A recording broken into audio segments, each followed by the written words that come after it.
ಗಾಂಧಿ ಅವರನ್ನು drug addict ಅಂತ ಅಲ್ಲಿಂದ ಪ್ರಾರಂಭ ಆಯಿತು. ಅದಕ್ಕೂ ಕೂಡ ನಾವು ಕಂಪ್ಲೇಂಟ್ ಯಾರಾದರೂ ಕೊಟ್ಟಿದ್ದಿದ್ರೆ ಅದಕ್ಕೂ ಪೊಲೀಸ್ನವರು ಆ್ಯಕ್ಟ್ ಮಾಡಿರೋರು. ಆ ವಿಚಾರದಲ್ಲಿ ಏನು ಪೊಲೀಸ್ ಕಂಪ್ಲೇಂಟ್ ಬಂದಿಲ್ಲಲ್ಲ ಇಲ್ಲಿವರೆಗೆ. ಬೆಳಗಾವಿಯಲ್ಲಿ ಕಾಂಗ್ರೆಸ್ ಕಾರ್ಯಕರ್ತರಿಗೆ ಸುವರ್ಣಸೌಧಕ್ಕೆ ಅಷ್ಟು ಫ್ರೀಯಾಗಿ ಬಂದು ಒಬ್ಬ ಜನಪ್ರತಿನಿಧಿಗಳನ್ನ ಅಟ್ಯಾಕ್ ಮಾಡೋದು ಫ್ರೀಡಮ್ ಇದೆ ಸರ್ ಬೆಳಗಾವಿಗೆ, ಅಥವಾ ನಿಮ್ಮ ಕಂಟ್ರೋಲಲ್ಲಿ ಇಲ್ವಾ ಬೆಳಗಾವಿ? ಬೆಳಗಾವಿ ಕಂಟ್ರೋಲಲ್ಲೂ ಇದೆ, ಇಡೀ ರಾಜ್ಯ ಕಂಟ್ರೋಲಲ್ಲಿದೆ. ಅಲ್ಲಿ ಎಲ್ಲರಿಗೂ ಒಳಗಡೆ ಬಿಟ್ಟಿದ್ದಾರೆ. ಬರೀ ಇವರಿಗೆ ಅಂತ ಅಲ್ಲ, ಎಲ್ಲರಿಗೂ ಜನಗಳು ಬಂದು ಒಳಗಡೆ ನೋಡೋದಕ್ಕೆ, ಅಧಿವೇಶನ ಸದನವನ್ನು ವೀಕ್ಷಣೆ ಮಾಡೋದಕ್ಕೆ, ಪ್ರೊಸೀಡಿಂಗ್ಸನ್ನು ವೀಕ್ಷಣೆ ಮಾಡೋದಕ್ಕೆ ಎಲ್ಲ ಅವಕಾಶ ಸ್ಪೀಕರ್ ಅವರು ಮಾಡಿಕೊಟ್ಟಿದ್ದಾರೆ.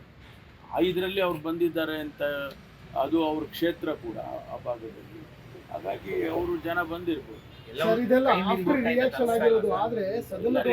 ಮೀರಿ ಹಾಕೋದು ಸರ್. ಇಂಟೆಲಿಜೆನ್ಸಿ ಏನ್ ಮಾಡ್ತಾರೆ ಇಷ್ಟ ಆದ್ಮೇಲೂ ಅವ್ರ ಸಿಟಿಆರ್ ಮೇಲೆ ಅಟ್ಯಾಕ್, ಇಂಟೆಲಿಜೆನ್ಸ್ಗೆ ಮಾಹಿತಿ ಇರಲಿಲ್ವಾ? ಮಾಹಿತಿನೂ ಇಲ್ಲ sir. As a home minister and senior Congress leader, ಇವರ ಒಂದು ಸಿಟಿ ರವಿ ಕಮೆಂಟ್ಸ್ ಬಗ್ಗೆ ನಿಮ್ಮ ರಿಯಾಕ್ಷನ್? ಅವರು ಆ ಶಬ್ದ ಬಳಕೆ ಏನು ಮಾಡಿದ್ದಾರೆ ಅಂತ ಈಗ ಅಲ್ವಾ, ಅದು ತಪ್ಪು. ನಾನು ಒಬ್ಬ ಸೀನಿಯರ್ ಪಾಲಿಟಿಷಿಯನ್ ಆಗಿ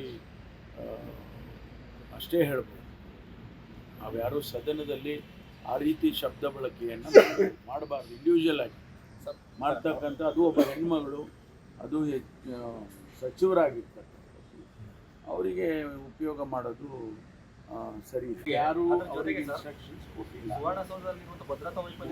ಮುಖ್ಯಮಂತ್ರಿಗಳಾಗಲಿ ಗೃಹ ಸಚಿವರಾಗಲಿ ನಾವ್ಯಾರೂ ಕೂಡ ನಾವು ಡೈರೆಕ್ಷನ್ಸ್ ಕೊಟ್ಟು ಹೀಗೆ ಮಾಡಿ ಹೀಗೆ ಬಿಡಿ ಅಂತ ನಾವ್ಯಾರೂ ಕೊಟ್ಟಿಲ್ಲ. ಅವ್ರು ಕಂಪ್ಲೇಂಟ್ ಕೊಟ್ಟಿದ್ದಾರೆ. ಕಂಪ್ಲೇಂಟಿನ ಆಧಾರದ ಮೇಲೆ ಅವ್ರು ಏನು ಆ್ಯಕ್ಟ್ ಮಾಡಬೇಕು ಅದನ್ನು ಅವಶ್ಯಕತೆ ಇದ್ದರೆ ಅವ್ರಿಗೂ ಮಾಡ್ತಾರೆ. ಅವಶ್ಯಕತೆ ನಾನು ಹೇಳೋದಿಲ್ಲ, ಅದು ಅವಶ್ಯಕತೆ ಇದೆಯಾ ಇಲ್ವಾ ನಾನು ಹೇಳೋದಿಲ್ಲ. ಯಾಕೆ ಮಾಡಿದ್ದಾರೆ ಹಿರೇಬಾಗೇವಾಡಿ ಇನ್ಸ್ಪೆಕ್ಟರ್ ಮೇಲೆ ಸರ್, ಅವ್ರ ಮೇಲಧಿಕಾರಿಯಿಂದ ಒತ್ತಡ ಅಧಿಕ ರಕ್ತದೊತ್ತಡ ಆಗಿ ಮೂರ್ಛೆ ಹೋಗಿ ಹಾಸ್ಪಿಟಲ್ ಅಡ್ಮಿಟ್ ಆಗಿದ್ದಾರೆ ಸರ್. ಪಾಟೀಲ್ ಅಂತ ಗೊತ್ತಿಲ್ಲ ಸರ್. ಈಗ ಸಿಟಿ ರವಿ ಕೂಡ ಕಂಪ್ಲೇಂಟ್ ತೊಗೊಳೋದಕ್ಕೆ 2 ಅವರ್ ಲೇಟ್ ಮಾಡಿದ್ರು ಅಂತ ಅಲ್ಲಿ ಒಳಗಡೆ ಸ್ಟೇಷನ್ ಅಲ್ಲಿ ಗಲಾಟೆ ಮಾಡಿದ್ದಾರೆ. ಅದಾದ್ಮೇಲಿನ ಕಂಪ್ಲೇಂಟ್ ಅಲ್ಲಿ ಡಿ.ಕೆ. ಶಿವಕುಮಾರ್ ಮತ್ತೆ ಲಕ್ಷ್ಮೀ ಹೆಬ್ಬಾಳ್ಕರ್ ಇವರು ಮಿಸ್ಯೂಸ್ ಆಫ್ ಅಥಾರಿಟಿ ಮಾಡಿ ನನ್ನ ಮೇಲೆ ವೆಂಜನ್ಸ್ ಅಂತ ಅದನ್ನ ಎಕ್ಸಾಮಿನ್ ಮಾಡ್ತಾರೆ.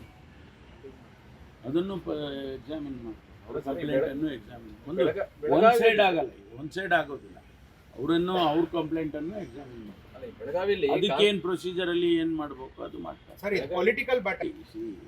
ಅಲ್ಲಿ ಆಗಿರೋದು ಅವ್ರು ಬೈದರು ಅನ್ನೋದು ಶಬ್ದ ಬಳಕೆ ಇಂಥದ್ದು ಉಪಯೋಗ ಮಾಡಿ ಅಲ್ಲಿಂದ ಪ್ರಾರಂಭ. ಅದನ್ನು ಯಾವ ಥರ ಅವ್ರು ಹೆಂಗೆ ಉಪಯೋಗಿಸ್ತಾರೆ, ಪೊಲಿಟಿಕಲಿ ಉಪಯೋಗಿಸ್ತಾರೆ, ನಮ್ಮಲ್ಲಿ ಅದೇ ರೀತಿಯಲ್ಲಿ ಕೌಂಟರ್ ಆಗುತ್ತೆ.